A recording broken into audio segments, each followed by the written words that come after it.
Kentucky basketball needed a win in the worst way possible. And when they needed to find a way in the second half, the Cats showed up.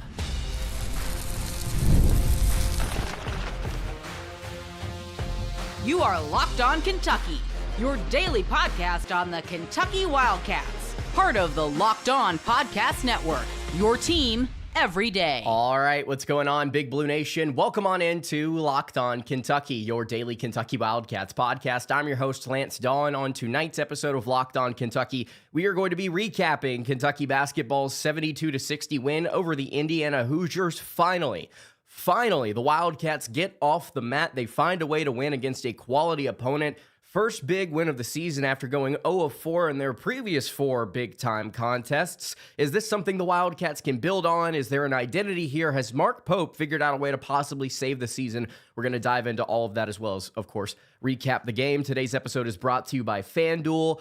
If you want to be right in the middle of the action this season, visit FanDuel.com and place your NFL live bets all season long. Thank you guys so much for making Locked On Kentucky your first listen every single day. I want to remind everybody out there that we are free and available on all platforms. If you're watching on YouTube, I would greatly appreciate it if you subscribe to the show. If you're watching here live on YouTube, first of all, what's up? How you doing? Leave a comment. We'll get to some of your thoughts here as we go throughout the course of, this live stream edition of Locked On Kentucky. And if you're listening on postcast, would love it if you subscribed there as well. Okay, let's go ahead and get into it. 72-60 is the final score here. Cats find a way, finally, after a start to the season that I frankly want to forget as soon as it is over. The Wildcats find a way to win in the second half, dominate the Hoosiers 21-40 in the second period of play. Hoosiers do not make a field goal for the final 3.5 minutes of this game. Kentucky goes on a wild 17-2 run at some point in that second half. And Kentucky kind of did what North Carolina did to the Cats just a week or so ago. They really did clamp down on the three-point line in the second half, cut off driving lanes, and was just uber aggressive in all phases of the game on the defensive end. But the big thing here, and something that I didn't think Kentucky was going to be able to do, in fact, I don't think anyone would have expected Kentucky to do heading into this game, they created turnovers and they capitalized on them. Indiana in this game finishes with 18 total turnovers. Really, really bad numbers there from the Hoosiers and the Wildcats. 23 points. Whereas Kentucky, that's about as good of a game as you could possibly ask for in terms of protecting the basketball. Cats finished with just 4 turnovers. Just 4 turnovers against an Indiana team that actually does a pretty good job at forcing takeaways. This was a game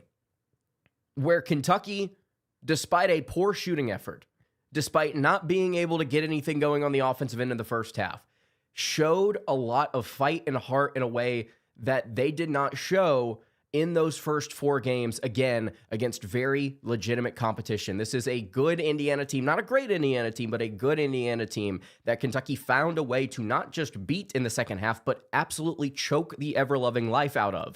Love to see the heart, love to see the effort, love to see the play, and I'm sure a lot of you are already talking about it in the live chat, which, again, really appreciate everybody here who is watching live. Let's go ahead and get to a player that has been much maligned, has been criticized by myself, by a lot of other people, by Mark Pope as well, who we saw bench this player just a few minutes into the most recent game, the NC Central game. Brandon Garrison played his tail off in this one. Now, the stats were not great. 3 of 6 shooting, missed a pair of threes. He had 6 points, 5 boards, a couple of assists, a couple of turnovers, +7 in 20 minutes of play. However, if you go and watch the kid and how he performed, he gave a ton of effort, and that is what we were looking for. We are looking for you to fight every single possession. When the shots are not falling, you find a way to continue to be aggressive on both ends of the floor, and I think Brandon Garrison absolutely showed that. I really, really, really love the way that he responded in this contest. Could not be more happy for how he responded after getting benched and not showing any effort whatsoever against NC Central. But you have to be able to keep this going because your next game is against St. John's, who is a very physical, grinded out type of team. Obviously, a lot's going to be at stake in Atlanta against Rick Pitino and the Red Storm. But Garrison is a player that can be a huge impact guy in that contest. Really loved his effort tonight. Obviously, there's a lot of different really positive things that we can get to here, but actually something that I do want to note just overall about how this game was played rotationally from Mark Pope. You got to see the bench kind of dominate this game in terms of plus minus. 4 out of 5 starters in this game finished with a negative plus minus. The only guy that was positive was Dawe, who finished this who finished this game 2 of 8 shooting. He was the only positive in at plus 10. Every player that came off the bench, Jasper, Cam, Garrison, Lowe, Dioubate, positive. Everybody plus 5 or better. 3 of those guys in double digits when it comes to plus minus. Obviously, we'll break down everybody's performance here, but I do want to give Mark Pope credit for the way that he played these guys rotationally in the second half. He gave a large chunk of minutes to Cam, Garrison, Lowe, and Dioubate. They played 15-13, 15-13. You also saw Ortega play every minute of the second half as well. Aberdeen got 10, and then Marino only played 7 minutes. Noah only played 4. Chandler only played 4. Pope stuck with what was working, and they executed.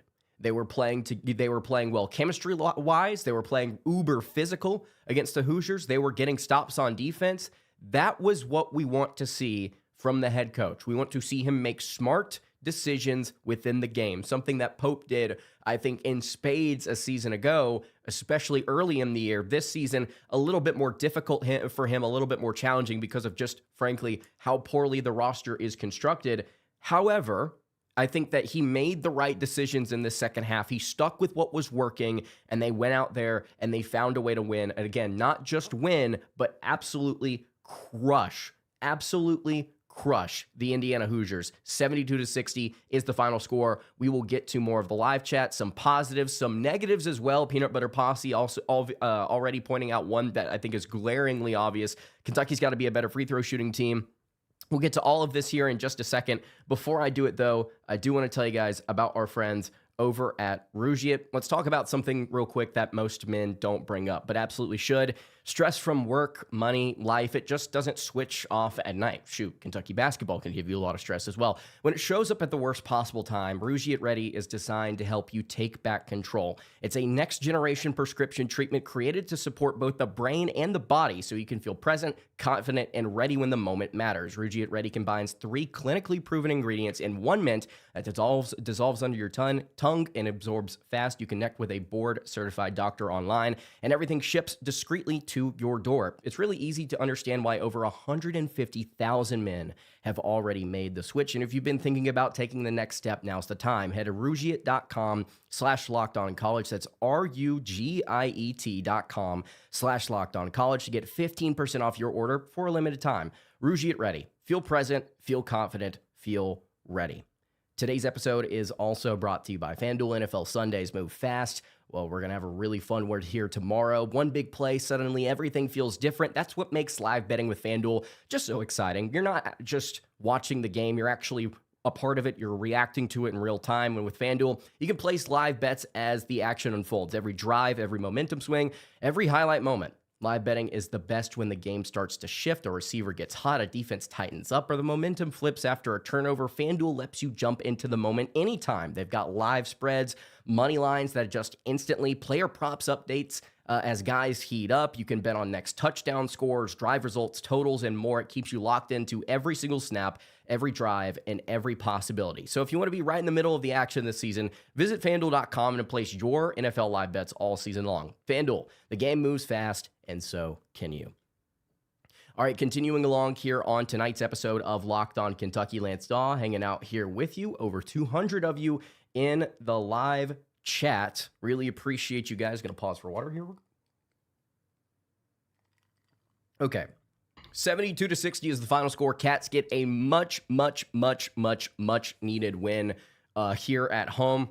Obviously, not the most perfect performance. The offense, I thought, was really sloppy, frankly, throughout, but I think I was impressed with kind of the way they were able to kind of steady themselves in the second half, I guess I should say.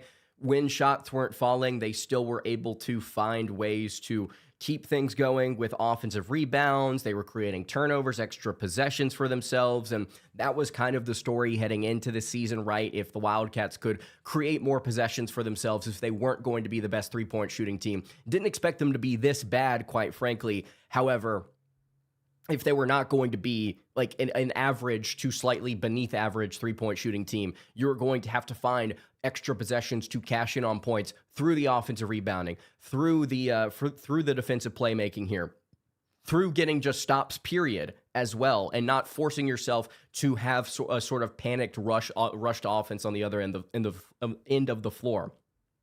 Something that I did really like about Kentucky in that second half, again, was sort of some of the patience that they did show at times, and then also capitalizing in transition and quickly whenever it mattered the most, especially, again, really late. And then defensively, again, I think that their ability to stay engaged on that end for a full 40 minutes, there was no point in this game where I thought Kentucky was giving up, where I thought that they weren't giving enough effort. And I was really impressed by that. That helped them kind of stay in this thing long enough to be able to finally put their opponent on the mat and choke them out in the final few minutes of this game.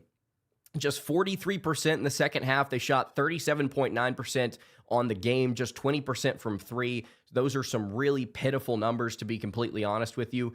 But again, if you have a defensive performance like this, I think you really can be proud of kind of where you are going directionally. And that's kind of where I want to take this conversation real quick. And you guys can chime in on this. We'll try and get to you as we continue along here. We will get to y'all's comments, I promise. This team is not a good offensive team. Actually, if I want to pull it up here, they're currently 38th in KenPom adjusted offensive efficiency. They do some things well. They score well at the rim. They don't turn the ball over. They're not a bad offensive rebounding team. They shoot well from the free throw line overall, almost 75%, despite shooting poorly in this one. They don't get shots blocked. They don't just make careless mistakes, throwing the ball away. They distribute well statistically, but it's not a good offense when you watch it. When you watch it, it's pretty stagnant. It's a little awkward. Having Jaland Lowe back in this game, I think, is really important. Again, we'll get to that later on in the show. The identity I think Kentucky needs to have, the type of team that they want to be moving forward, they've got to be a defensive-minded team that can find a way to grind stuff out and can be uber physical at the rim. What Kentucky did this offseason was they passed up what was working a season ago to try and get better. I think the concept of doing that makes a lot of sense given how volatile Kentucky was a season ago, but it's proven with the current construction of this roster that they just don't quite have it. They are not better than they were a season ago. They are a little bit more scattered, despite trying to push away from volatility.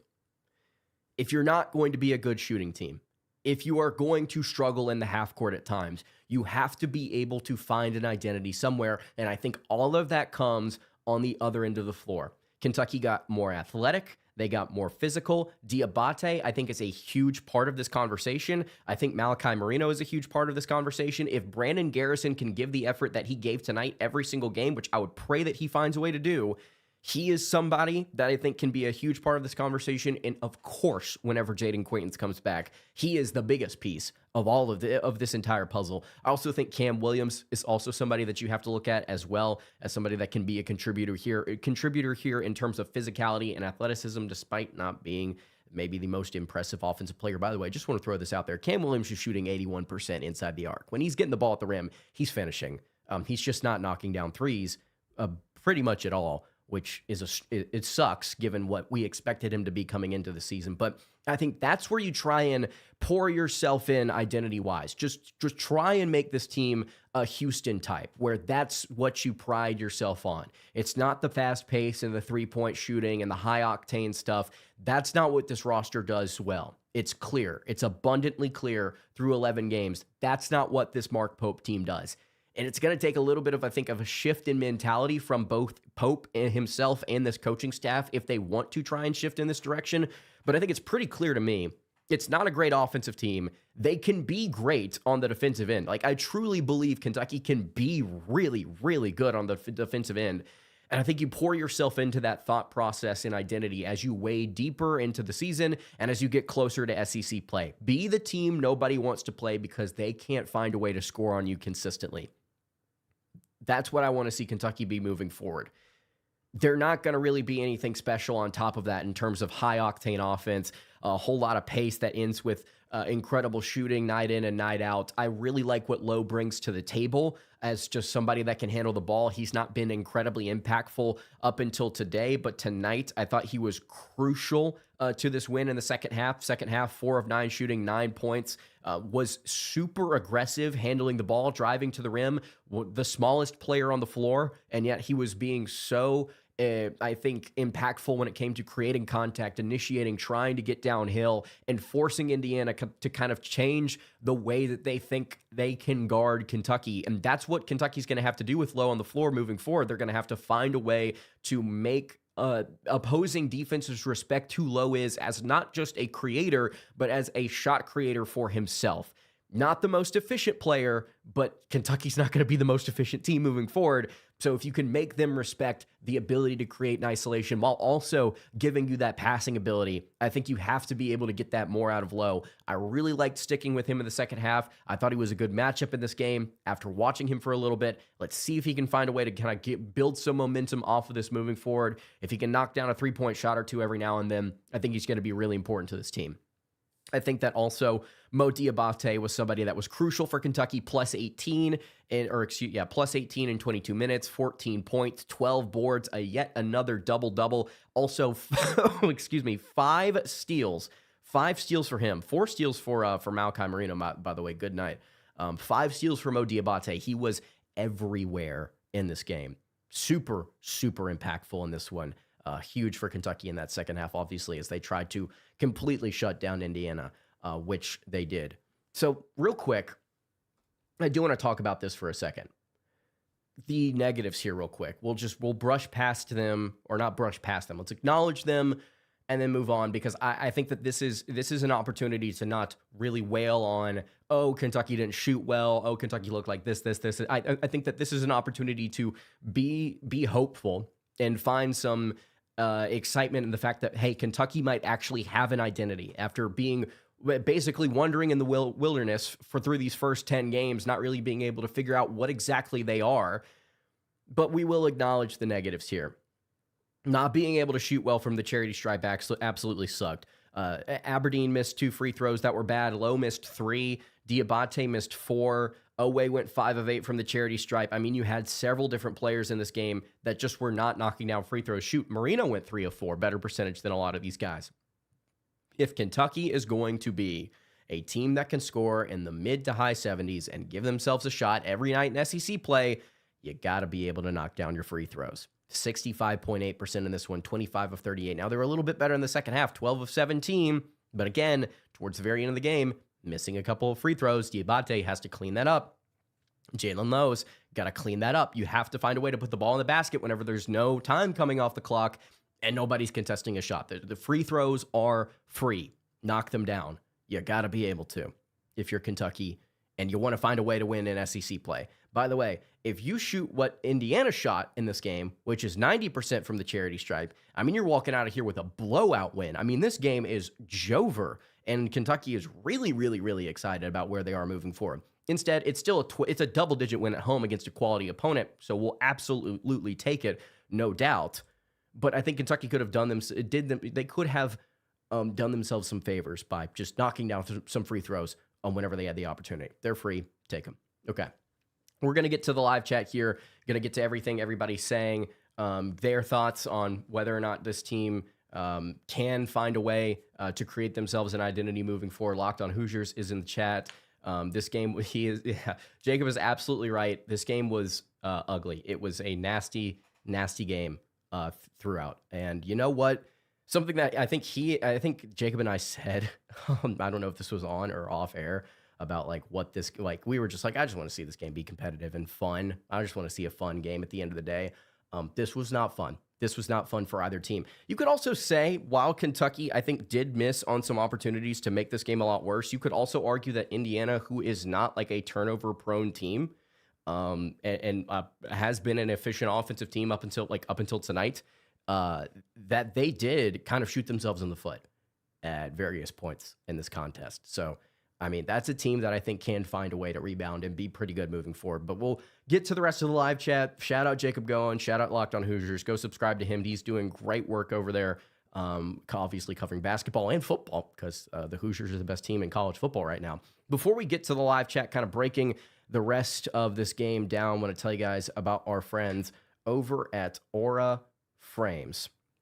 The holidays are officially here, which means gift hunting season is on. If you want something meaningful, personal, and guaranteed to get a reaction, Aura Frames is the gift that delivers every single time. It's not just something that you wrap, it's a way to share memories, because Aura just isn't your average picture frame. You can preload the frame with photos before gifting it, so when you plug it in, the memories are already there, no apps to figure it out, no setup headaches.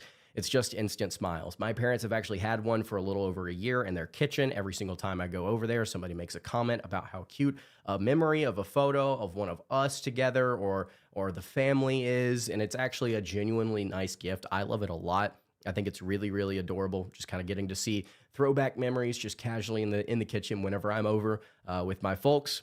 And I would encourage you to take a look at Aura Frames as well. For a limited time, save on the perfect gift by visiting auraframes.com to get $35 off Aura's best-selling career matte frames, named #1 by Wirecutter, by using promo code COLLEGE at checkout. That's auraframes.com, promo code COLLEGE. This deal is exclusive to listeners, and the frames sell out fast, so order yours now to get it in time for the holidays. Support the show by mentioning us at checkout. All right, wrapping up tonight's episode of Locked On Kentucky. Lance Dawe chilling in here, win the live chat with you guys. Over 300 of you, my goodness, reacting to Kentucky's 72-60 final score over the Indiana Hoosiers. Big time win. Finally get a win over a quad one opponent. Pause for water. And the Wildcats moving forward. Obviously, you've got a week to prepare for St. John's. You've got to be able to take that momentum into Atlanta next Saturday. Some good, some bad. Like Goins mentioned, not the prettiest game. But the Wildcats might have an identity now. Is that they can be that grit and grind type of squad, because they're not like the best team or the most well-constructed team, I should say. Live chat in here. Captain Crash 21. Wooden Award winner Brandon Garrison. The effort, I agree. Captain Crash was off the charts. St. John's next Sunday should be a great game. I agree, Michael. I don't think that I don't think that St. John's is like world-class, world-beating because of a couple of their losses. Iowa State, Auburn. They also lost to Alabama. They played Ole Miss really, really close, which is uncomfortable. I mean, the team can score, but they've given up a lot of points despite being a pretty good defensive efficiency team. They've given up a lot of points, and so I think there's a pretty good chance that they could find themselves struggling on that end of the floor against Kentucky. Who knows? We'll see. This is a very physical squad that is going to give Kentucky some problems, I would imagine, and obviously they're favored to win right now according to computer models, so who knows? We'll have to see. But yeah, it still will be a really good game. Arizona up 47-43 over Bama. Really curious to see how that one closes out. We had great rebounding in the very end. That's a great point, Marshall. I don't know if I've talked about it at length yet. Kentucky got out-rebounded 37-34, but what matters the most is the fact that they were able to out-rebound Indiana on the offensive glass. Huge part of this game. And then they actually capitalized. 14 O-boards, 18 points off of those second chance opportunities. Again, Kentucky doing things in this game that they just normally don't do. Creating turnovers, grabbing steals, getting second chance opportunities, actually capitalizing at a high volume off of those, playing really good team defense, playing really well at the rim. Indiana 34% in this game, 27% shooting in the second half. Cats crushed it in a lot of areas that they normally don't. And, to be able to see that grit and grind is awesome. But, in a perfect world, you would be able to balance out the ability to play such good defense with the ability to have a semi-competent offense. Would love to see that. Maybe Pope can figure that out in the third season that he's here, or maybe he can figure it out in the back half of this year. I don't know. But yeah, a lot of things Kentucky did in this game that they normally don't. Is Jaden going to pull a Shaden Sharp? A lot of folks seem to believe so. I don't know, Redhausen. I think he's going to be back.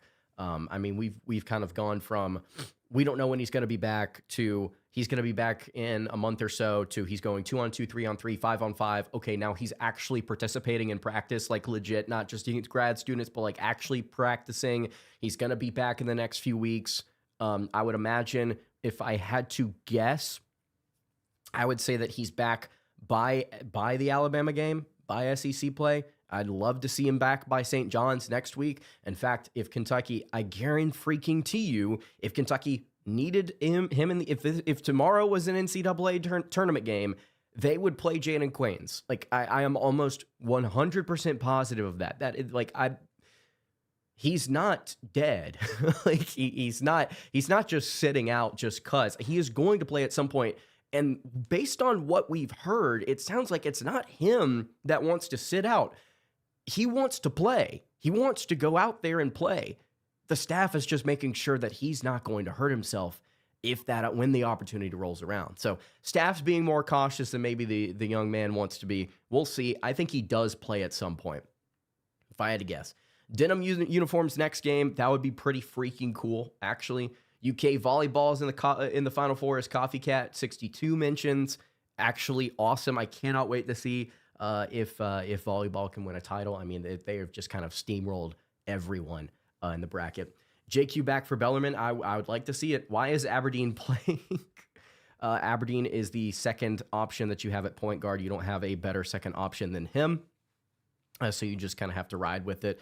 Ride the wave. Sometimes he's going to have really good games. Sometimes not so much. He was -8 in this one. I think that Aberdeen is somebody that Kentucky really needs. They need him on this team because if Lowe's not healthy, who's going to play point?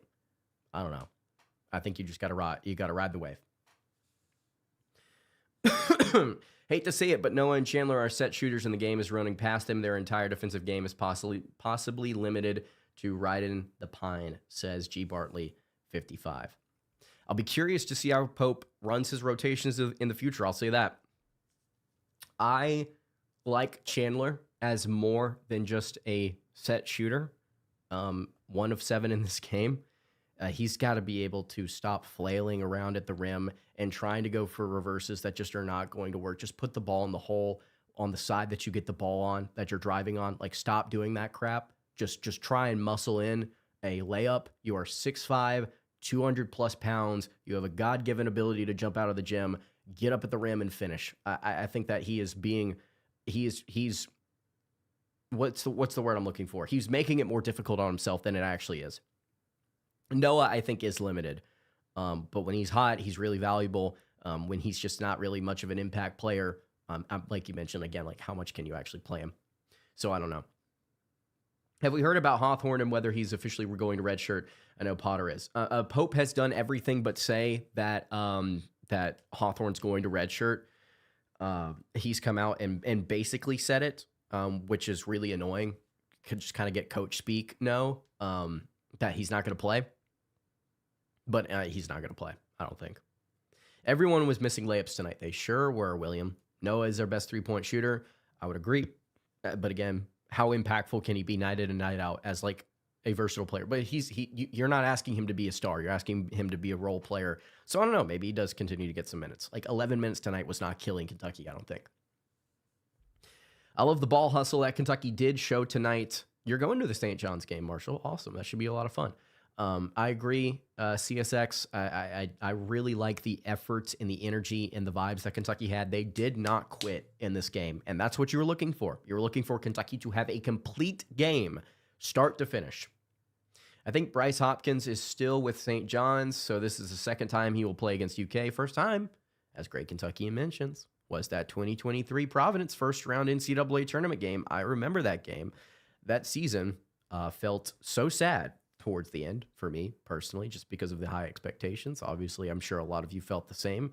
Kentucky finishing 22-12 in that game. But if I'm not mistaken, you are correct. Bryce Hopkins, actually, most utilized player right now for the Red Storm, shooting over 62% inside the arc. Insane offensive rating right now. Holy cow. He's been really good for them, actually, across the board. Wow. So Bryce Hopkins probably going to be a huge matchup problem. We'll see if Dioubate or whoever's on the wing can handle it. Noah's great off ball and offense. Very good compliment to Owe. I agree. If Owe would pass it out more, probably be a little bit more valuable. But you're right. No reason to play Hawthorne yet. Probably not. Not right now. I don't know if he gives you anything, honestly. I mean, shot creation would be nice, but I mean, he would be like a baby deer out there. I mean, the kid's like 100 pounds soaking wet. Do you really want to throw that out there right now? After him having like most of your non-con, no-name games already gone? I don't know.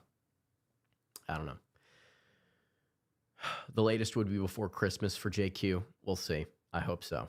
I really hope so. When JQ comes back and demands a double team and Noah or Chandler is open, it's going to look real valuable. Only shooters we have, period. Really do hope that the addition of Quaintance does provide more than I'm currently expecting on the offensive end, because I don't know how valuable he's going to be on that end.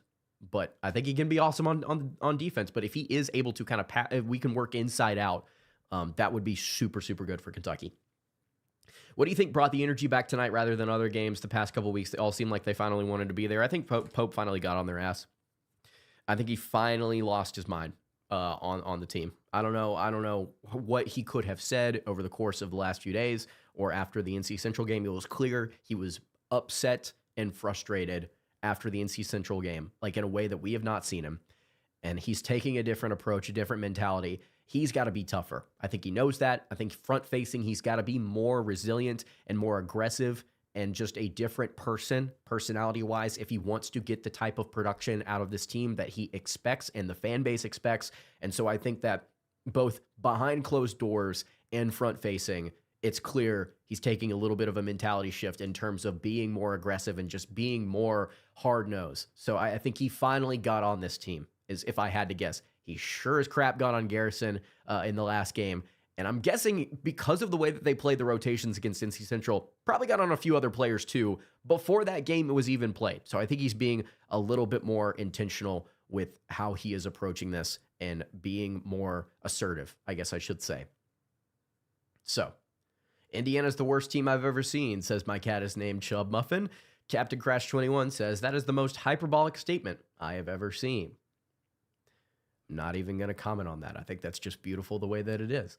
I think we're all tired of the season. Great Kentuckian says, yeah, I do appreciate, by the way, so many of you have been watching the show for so long. Like we're fifth season now, dude. I mean, there's lore here, not in the show, but just crazy how all of us just kind of been participating in this together. Let's see.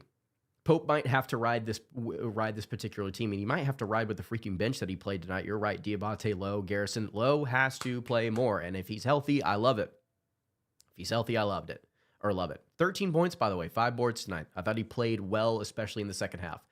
Yelovich might be in the doghouse. He's been productive in a couple of games, didn't touch the floor at all. Yeah, you're right, Jay. What was going on with that? I almost tweeted out about that earlier. Like, what on earth? Like, why was Yelovich not playing at all?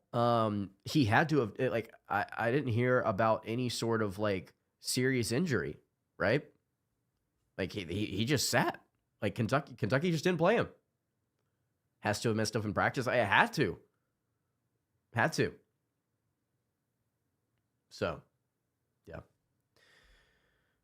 This game made me more hopeful for Lowe being a decent guard until this game he had shown very little. I agree, Biker Believer. I'd said almost the exact same thing about how, like, okay, heading into the year, I expected him to be like a huge playmaker for Kentucky, someone that kind of opens this thing up. And then we actually got to see him on the floor, albeit injured. And I'm like, it doesn't really provide that much. And then in this game, second half, all of a sudden decides, like, I want to be that guy. And again, he's not the most efficient, didn't knock down a 3, but still, like, he's giving you that threat. As a good ball handler, he shook a dude off and knocked down a mid-range shot, shook a dude off and could have hit a 3. That would have been big. He is capable of creating for himself and others, and he brings a new aspect of this offense that we have not seen. So I'm excited about that. I'm very happy with who Pope played in the second half. I agree. JJ Sneed. I agree. Legit question. If BG keeps playing like this, should he start or is he better off coming off the bench? It's going to depend on, I think, partially how JQ performs. If BG keeps playing like this, I would probably say he's probably better off the bench. I mean, that's where he thrived last year at various points. My guess is that maybe that's just who he is as a player. He's better coming in, subbing in for somebody. But if Yelovich or excuse me, JQ, I should say, if Jaden Quaintance does not perform as expected, maybe you start Garrison and you rotate some different things. If Garrison continues to play like this, I don't know. It's going to be dependent on some other factors around him. Also, I do just like Malachi Marino. I like him as a player. He does a lot of little things really well. Super efficient around the rim, 61+%. He's a really good rebounder on both ends of the floor. He's swatting shots, I think, at a pretty decent rate. He's getting to the free throw line better than literally anybody on the team, which is kind of crazy in terms of free throw rate, by the way, not in terms of just raw free throws. But I really like what Kentucky has with Marino and Garrison. If Garrison can play like this, I mean, Kentucky's got a really nice 1-2 punch in, or they're about to have a really nice 1-2-3 whenever JQ comes back. Started playing passing lanes a lot better in the second half. 1,000% ambition. I really think a big thing was not playing 9-10 guys in the second half and letting the guys get some momentum, keeping them on the floor for extended minutes. You were definitely right. Again, second half, the guys that played the most were Williams, Garrison, Lowe, Dioubate, basically the bench, plus Dawe, who played every minute. Those guys worked. Pope being able to recognize that and stick with it instead of just going willy-nilly hockey sub. By the way, watch my first hockey game on Wednesday. Got to actually understand what people are talking about when they say hockey sub, platoon sub, that type stuff. In hockey, not like obviously, and we've seen it in basketball, but like I got to see where it actually comes from is my point. Kentucky, Pope not doing that was good. Pope not just going willy-nilly with that was really nice. Aberdeen hero ball isn't working and Chandler's gone cold. Lowe needs to start for one of them. That is a really Jay, I think I'm getting deja vu here. Like basically every other time I've seen you comment about something, you make a very good point about like how Kentucky should be working this moving forward. That's another really good point. If Aberdeen is going to be hero ball and not be efficient, does he needs to be starting over Lowe? I think the expectation is at some point for Lowe to take over that starting role because he's going to get healthy. So we'll see, but that's a great point. Nice thing is that since we can't shoot for anything, we have options for playing big. It's true. Hey, if we can't shoot regardless, might as well go big. Lowe also showing he isn't gun shy to get contact on his shoulder. I also really like that as well. Aberdeen is not a true point guard. He's an off-ball guard, yeah. And I think that he might be better coming off the bench. Played well in the second half, just shooting-wise. I mean, 2 of 4, made the only 3. That was big in 10 minutes. So, all right, guys, that's going to do it, I think, for today's episode of Locked On Kentucky. Real quick, Marshall, what's going on with Tyron Stokes? No idea. He's probably going to Kansas if I had to guess right now. You know ball. Yes, you do, Jay. Yeah, JMI, I mean, we have not even had a chance to talk about it on the show, but good night, all the stuff with JMI and just not being able to close out deals and the reports that Pope apparently has been what we kind of feared he might be in some recruiting wars. Again, I think Pope's got to be a different person if he wants to keep this job and he wants to have success here. I don't mean completely different. He's got to change some of his thoughts about how all of this at Kentucky operates. And I think he's showing the willingness and ability to do that and getting immediate success. So I like it. That's going to do it for tonight's episode of Locked On Kentucky. You can follow the show on Twitter at Locked On UK. Follow me on Twitter at LanceDawe_, and follow the show over on Instagram. That is at Kentucky Podcast. Any questions, comments, concerns, leave those in the YouTube comments below. Hit me on the socials. I will see you all on Monday for another episode of Locked On Kentucky. Hope you guys have a great rest of your evening, and God bless. Man, it is 11 o'clock already. Big time, dog.